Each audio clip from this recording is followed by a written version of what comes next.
Hola, mi nombre es Carlos Alvarado, soy psicólogo y psicoterapeuta familiar del Centro ITAD y en esta oportunidad quisiera compartir con ustedes un breve análisis de una serie que está muy de moda en Netflix que se llama Adolescencia. Quisiera centrar el análisis en tres ámbitos fundamentales como es el ámbito familiar,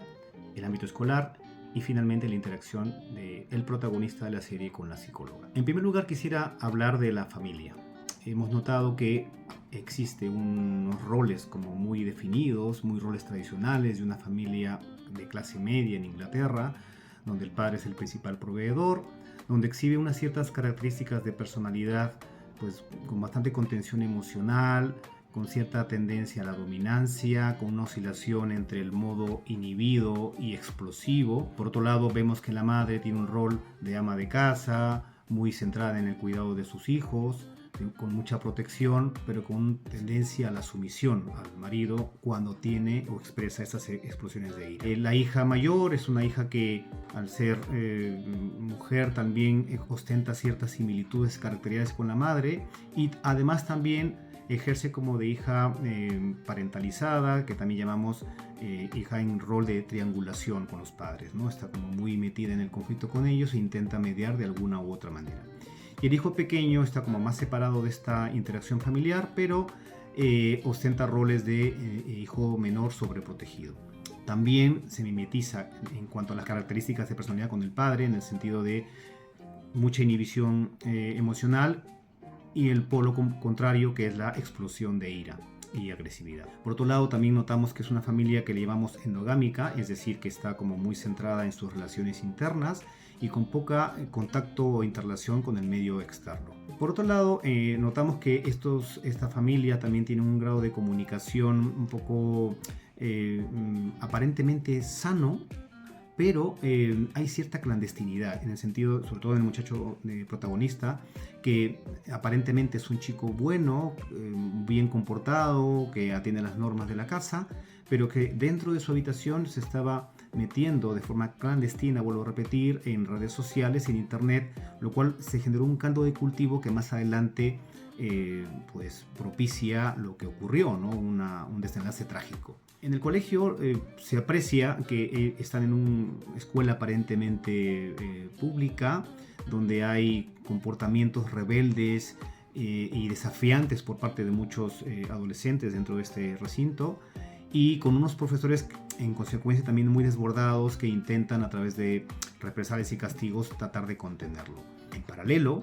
en esas jóvenes adolescentes del colegio existe lo que se llama ciberbullying, es decir, que a través de redes sociales o internet hay una especie como de ataques que vulneran de alguna manera o estresan a los chavales. En este caso con el chico era tachado de incel, que significa célibe no voluntario en siglas en inglés, lo cual eso generó para él una humillación. Sumado a lo que hablábamos hace rato de que él tenía una cierta inhibición emocional con tendencia a la explosión, de género, finalmente que este chico tuviera una reacción bastante imprevisible, muy agresiva, muy violenta y que finalmente acaba asesinando a una compañera de clase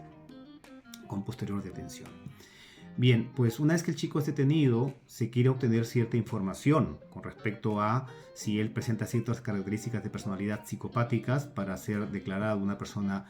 que estaba en pleno uso de sus facultades mentales. Entonces incursiona una psicóloga, que en este caso aclaremos que no es una psicoterapia, es una psicóloga forense que quiere descifrar cierta información a través de una conversación. Evidentemente ella busca tener conexión con el chico a través de invitarle un poco de comida, tal vez compartiendo experiencias que ella más o menos conocía o que ella había vivido para generar conexión. Al parecer al principio se van generando esta conexión muy necesaria en la interacción con este tipo de usuarios, pero luego se observa un cierto grado de suspicacia y desconfianza en el chico por el tipo de preguntas o por el tipo de temáticas que la psicóloga estaba abordando con el protagonista, en este caso se llamaba Jamie. Temas importantes, tiene mucho que ver con la relación que él tenía con su padre, cosa que a él le genera bastante estrés,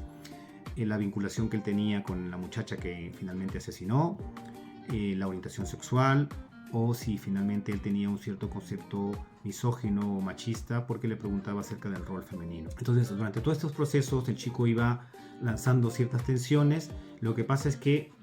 se reproducen ciertas interacciones que ya se habían visto en otras escenas de la serie, en el cual el chico necesita cierta mirada, cierto reconocimiento, y cuando el padre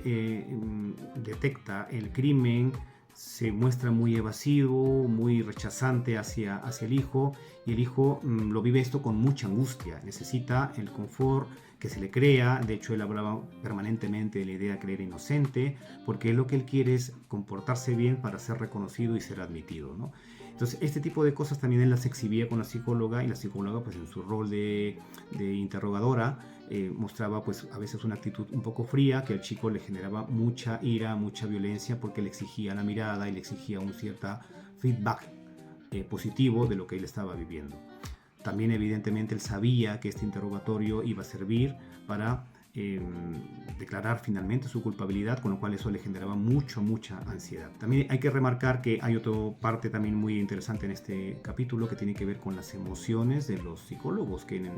a pesar de que tienen que tener un tono profesional y mantener la compostura, evidentemente hay emociones que se reflejan en contraprestación de los ataques agresivos de este chico, ¿no? La chica se quedaba paralizada, la psicóloga incluso sintió miedo por momentos y acaba un poco en una especie de, como de crisis de ansiedad producto de esto. Bien, pues ese ha sido el análisis, espero que les haya gustado. El Centro ITAD ofrece tratamiento para adolescentes y familias en situaciones muy complejas, y si les ha gustado, pues denos un like y ahí los esperamos.